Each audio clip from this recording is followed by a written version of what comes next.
Deine Mutter! Fahr! Fick den Stau! Geile Sau! Ja, muss ein bisschen schneller sein!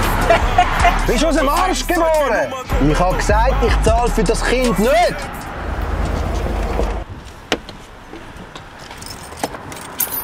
Volles Programm!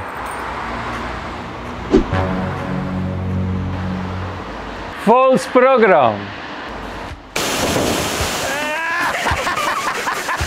Es gibt Autofahrer, die haben einfach keine gute Kinderstube genossen. Denen tue ich sehr gerne Kappen waschen. Als erstes Mal vorwaschen.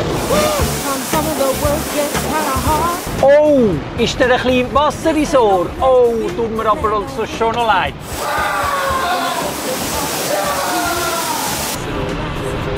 So besser?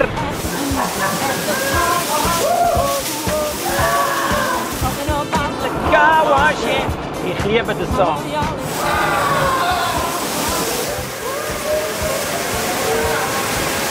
Und zum Schluss ganz heiß trocknen. Oh, da kann ich nicht anschauen.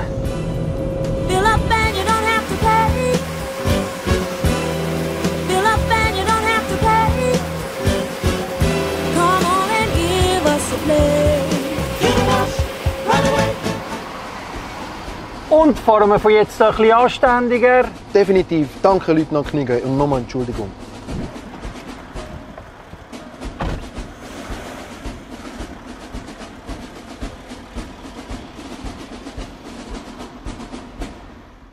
Carwash.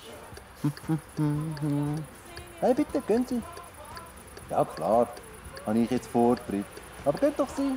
Ja, wirklich, gehen Sie nicht. Sehr gern. Wieder schauen. Ade, ade. Zu früh. Ich habe Zeit. Ja.